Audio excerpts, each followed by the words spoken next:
There's Debbie with the Pickin Coop Farmstead, and as you can see, I'm back out in the garden. It's about 7 o'clock in the morning, and it's supposed to be like another 104 today instead of 105. So I wanted to get out here before it gets hot, of course. I try to only do my gardening in the mornings. Excuse me, then I turn my sprinklers on every other night and let it run all night, and then I come out early in the morning and turn it off. And it's kind of hard to do anything once it's super wet. I mean, besides enjoy it and do some harvesting. And so anyways, today I wanted to show you something, so hold on just a second. I've got some sweet potato slips, plenty of roots. Then over here I've got some tomato, what do you call those things? Suckers, hello, that have rooted, and I want to get those in the ground. I've got some spare spots. I want to grow these up, and I didn't mark them, so they're going to be mystery tomatoes. So I want to get those in the ground today. And if you watched, well, it hasn't come up yet, so you wouldn't have watched it. Hello. I organized my mineral buckets yesterday, so I want to plant some stuff in that. I also want to plant, I bought some seeds when I was in Idaho at the Homesteaders Convention. Really wonderful company there. They are called Heirlooms Evermore Seed Company. And let me show you this. Oh, it's all backwards, darn it. But anyways, it's wonderful. There's cute little sayings on the back. It says, if you sow a lie, you will reap a headache. And then it tells all about the plants on the back. So I have been raving, I think Jessica Sowers and several other really good gardeners, experienced gardeners, love this Marvel of Four Seasons lettuce. Now, it's probably kind of hot to sow these, but you know what? I'm going to go ahead and sow a few of them because I want lettuce as long as I can this summer. So that's one of the things I'm going to sow today. Then I want to plant some more beans. This is my bean/pea packet. I've got a bazillion. And then I want to do some more radishes. So that's what I'm going to be doing this morning, so come along. Okay, so in this bucket right here, it's right next to my other sweet potato bucket. I'm going to go ahead and I'm going to plant my sweet potato slips. I don't know how many I've got here, but we're just going to start by I use the end of my shovel here. I'm going to make some holes, and I've got more actually on the potato in my windowsill that's still in the water,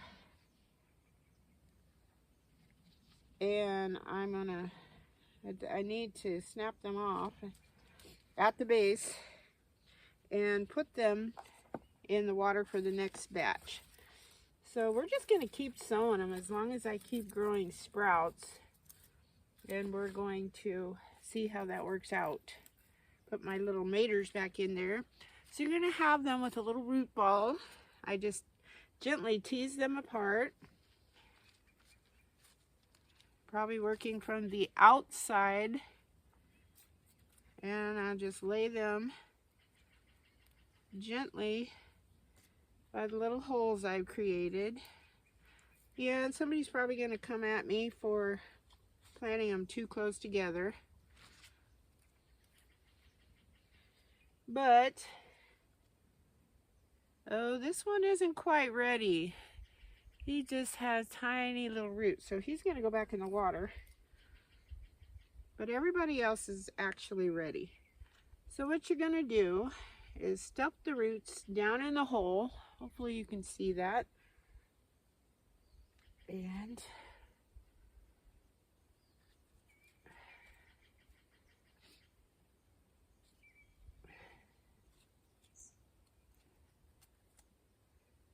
get them all down in there.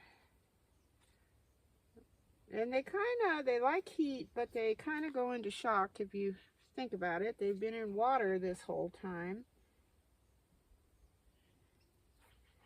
So you want to keep this well watered. Well, I had one hole left. I don't know how I managed to make enough holes. Then you just gently cover the roots up. They stay cool and moist.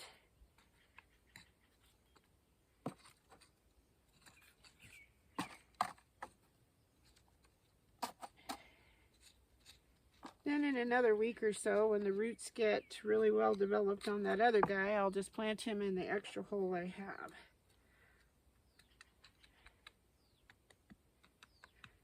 Then you're going to water these guys really well in there. And that's all there is to it.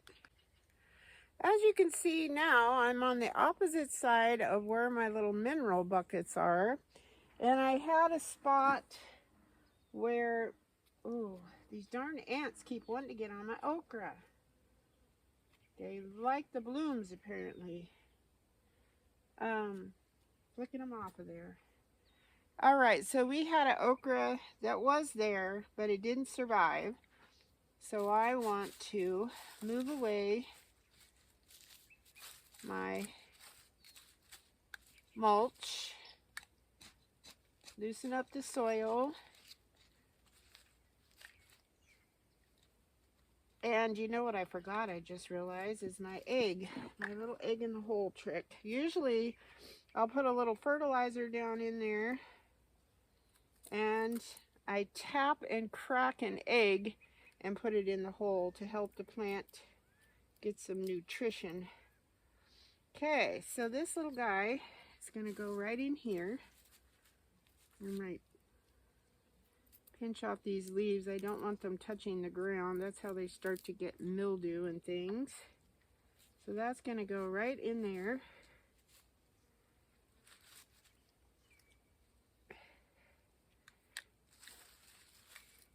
Keep this back.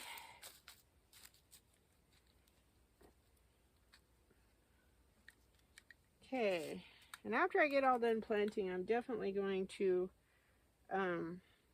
water everything in really, really well. So now we're going to go over to the opposite side, and I have a little hill of cucumbers that did not come up. These are pickle bush, so I'm going to stick that little guy in the ground. There we go. Okay, so I'm going to dig a hole for my next one.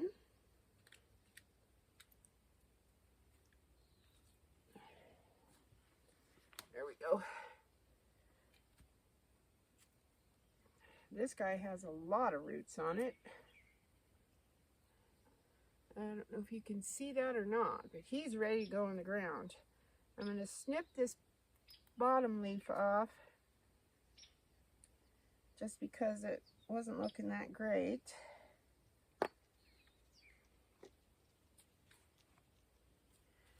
And he's going to go in the hole here.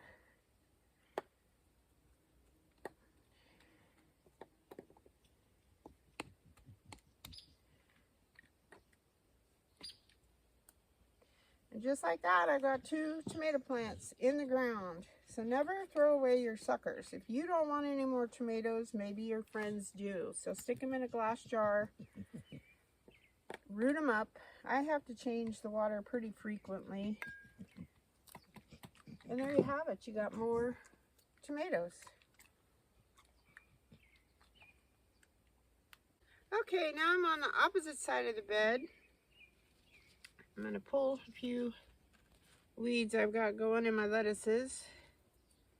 And then I want to dig a little trench.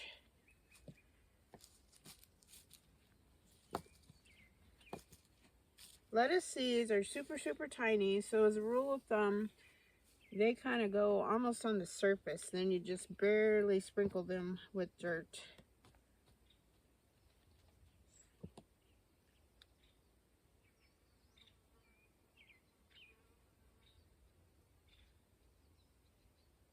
So you always, sorry, my dog was growling. I was trying to see what he was growling at.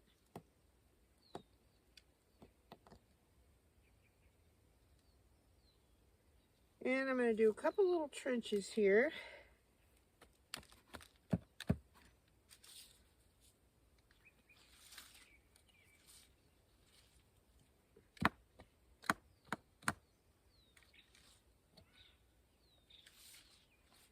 I tell you, living up in the woods, you always got to keep your eye out for stuff.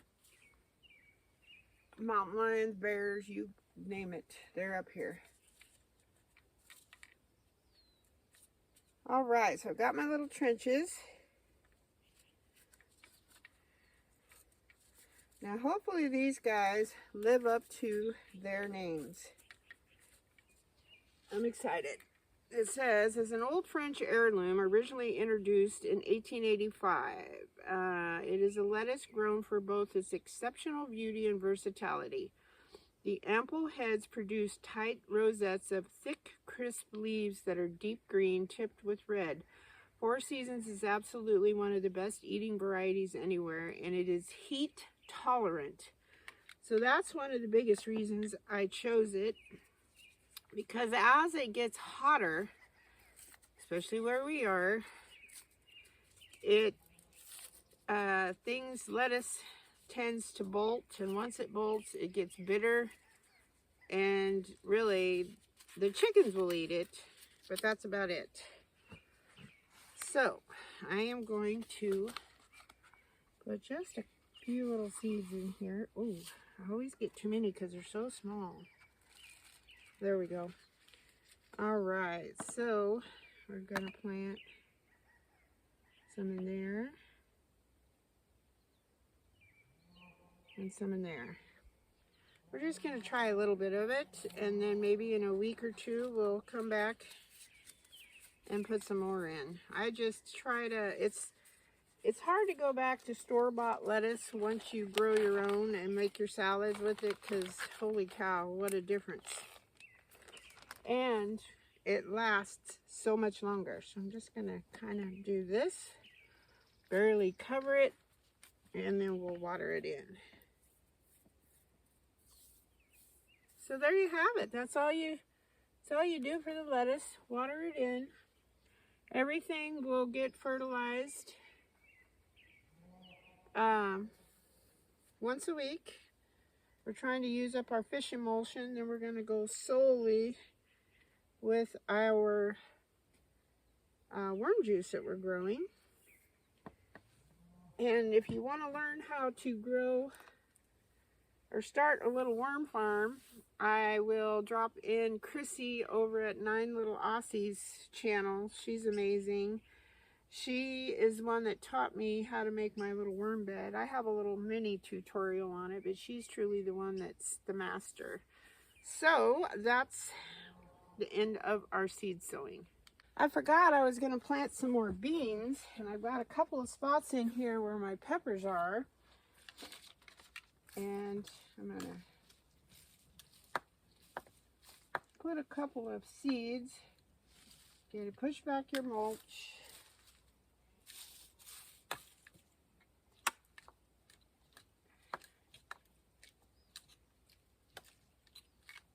Tear up your ground.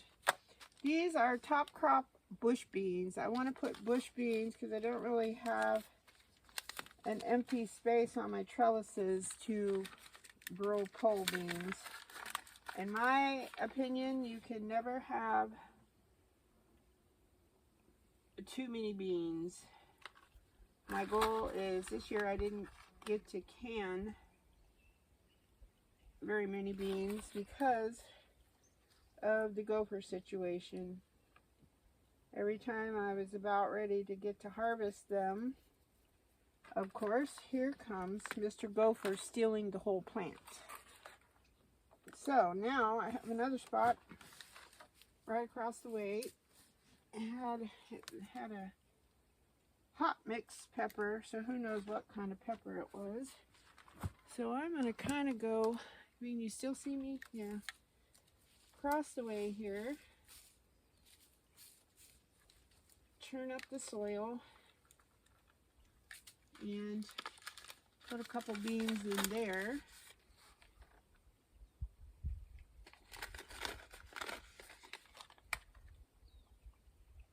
I have another bed that the bed part is complete, but I never got to the finish putting the wire on the bottom. So maybe this weekend I'll get to it. I don't know. This time of year is so hard.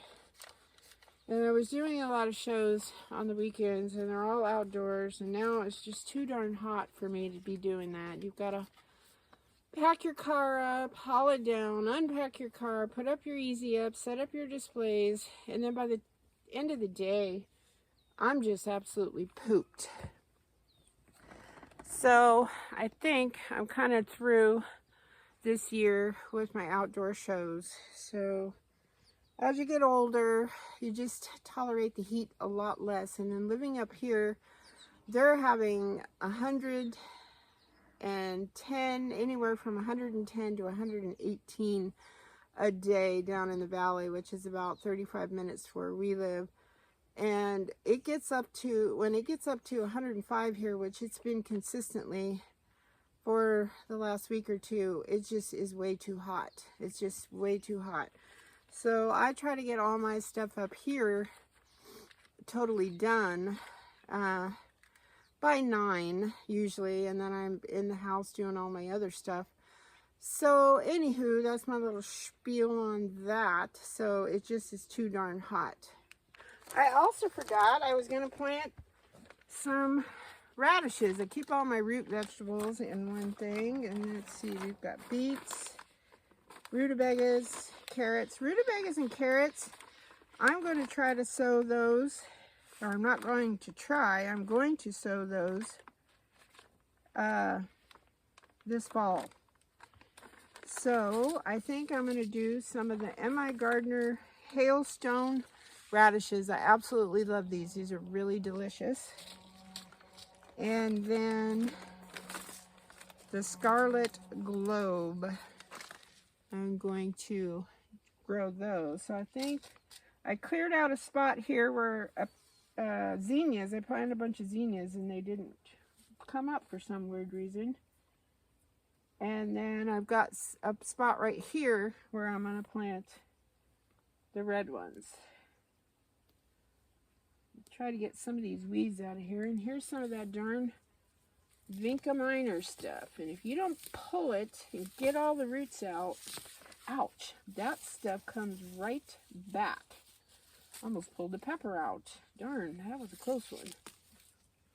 All right, that's good enough for now. So we're just going to get our little radishes, get our weeds out of here. This whole bed would be covered with weeds if I did not have this pine straw in here. I tell you, that stuff is just amazing. And like I said, it's free. You can't go wrong. It does take longer to decompose in your beds, but that's the only drawback. And everybody gets all freaked out about it because they say, oh, that's really acidic. Well, no, it's not. If you put pine cones in here, yes. And you do it when the pine needles or pine straw, once it dries up, it turns into pine straw. You do it when they're dry. So I wait springtime, and then I go rake it. I have a spot up on one of our spur roads off our road into our house, and then that way it's just pine needles, very few rocks, and you can just rake it up, and it truly is super easy. And then it doesn't take me very long at all.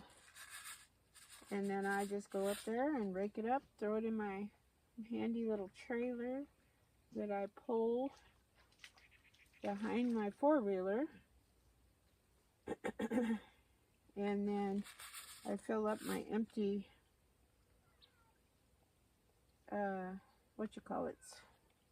my empty mineral buckets with it. This poor little bag has seen better days. This little seed packet, I'm going to have to do some tape work on that guy. All right, so there are our red ones. And then I'm just barely going to pinch the soil over the top of my seeds.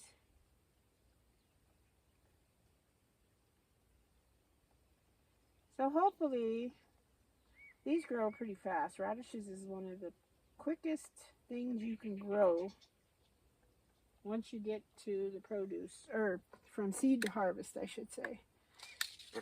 Excuse me, I'm losing my voice. Now we're going to do the white ones.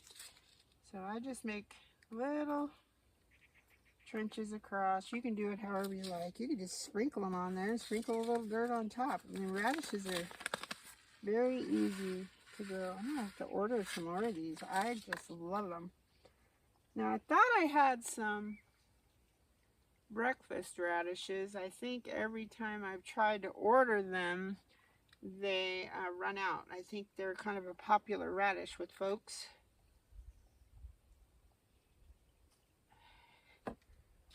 So I want to try them. They're the long, skinny guys.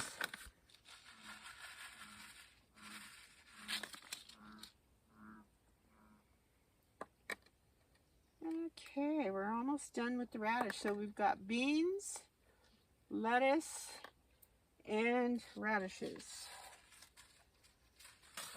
Two types of radishes. Yeah, and anything, you got to know your last frost date.